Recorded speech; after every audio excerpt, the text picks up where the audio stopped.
Alright, so here we are. We're going to talk about the business model theater. To me, the business model theater is the best way for me to kind of envision what a business model looks like, metaphorically, kind of a picture symbolism. And it's to envision a stage or like a stage theater. So why is this is going to be what the business model looks like. And right now it looks like a bunch of lines on a piece of paper. If you've never seen this before, if you have seen this before, maybe I'll give you some insights along the way.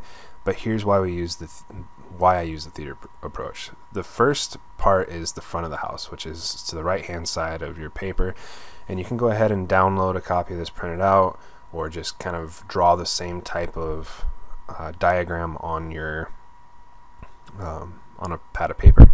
And you have the front of the house, and the front of the house is going to be where everything that the customers see, everything that you can actually see about the production of your business, your product, your marketing, your distribution channels, the pricing that you charge.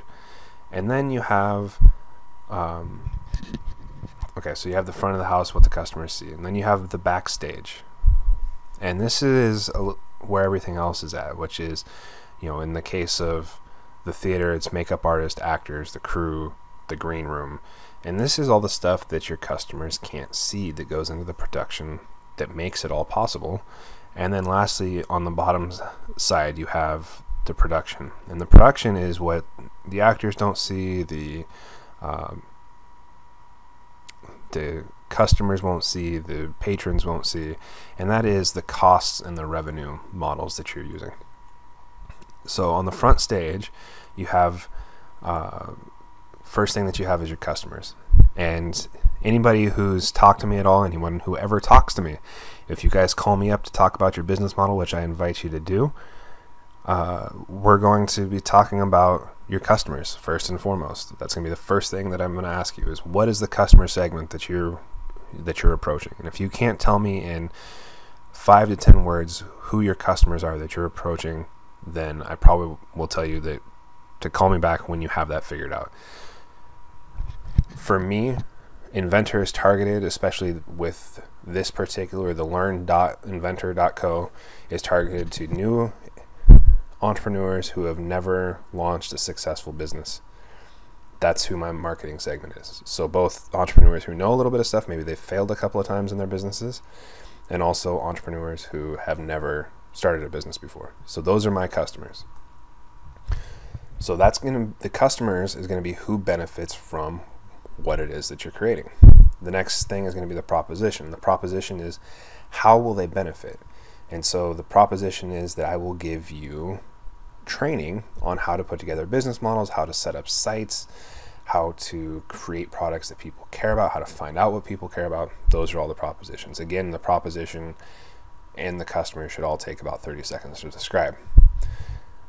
Then the third step is going to be distribution. How are you going to distribute your marketing? How are you going to distribute your products? And distribution is not about, I'm going to distribute it through social media specifically. It's going to be things like when someone orders from my site, they're going to get instant access to the product side, the pages. My distribution is going to be focusing on things like using social media to drive traffic or to gain customers. So it's how are we acquiring, how are we distributing our value? And then the last part is customer relationships. And the customer relationships are why will they care? Giving them what they need in order to actually make an informed decision, continue to stay in contact with them until they become a buyer.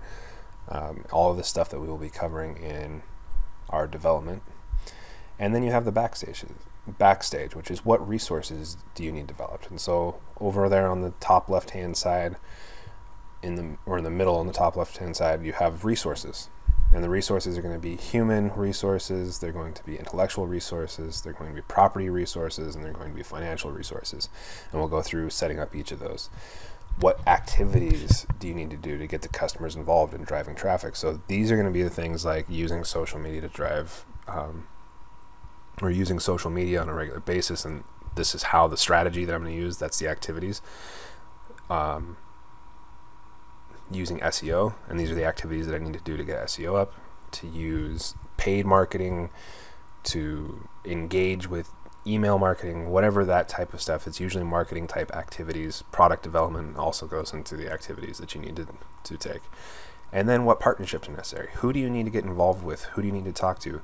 To me, I like to put in even things like, if you're going to use social media marketing, things like Facebook and Google+, Twitter, LinkedIn, I put those under partners. I use Google under partners. I use GoDaddy as my hosting website, so I consider them a partner, as well as my site is a resource, but my partner is GoDaddy. And then you go into the production, and the production is going to be, what is it going to cost? So on the bottom left hand side, you have the cost, because that's what no one can really see, is what the costs are going on, so that's what drives it. And then on the right hand side, how are you going to pay those costs? And that's going to be through the revenue that you use by selling the product to your customers.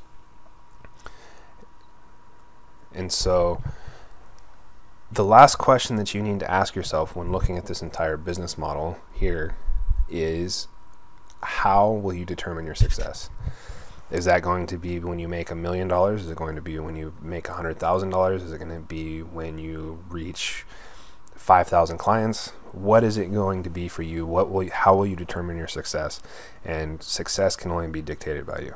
So I can't tell you how to dictate success, but I can tell you that it's an important idea to have before you go into a business model. That way, as you're building the business model, you know whether or not this business model actually meets your needs. So that's it for this particular section. We'll go ahead and move on to building the front end and the front stage, and we will talk again real soon.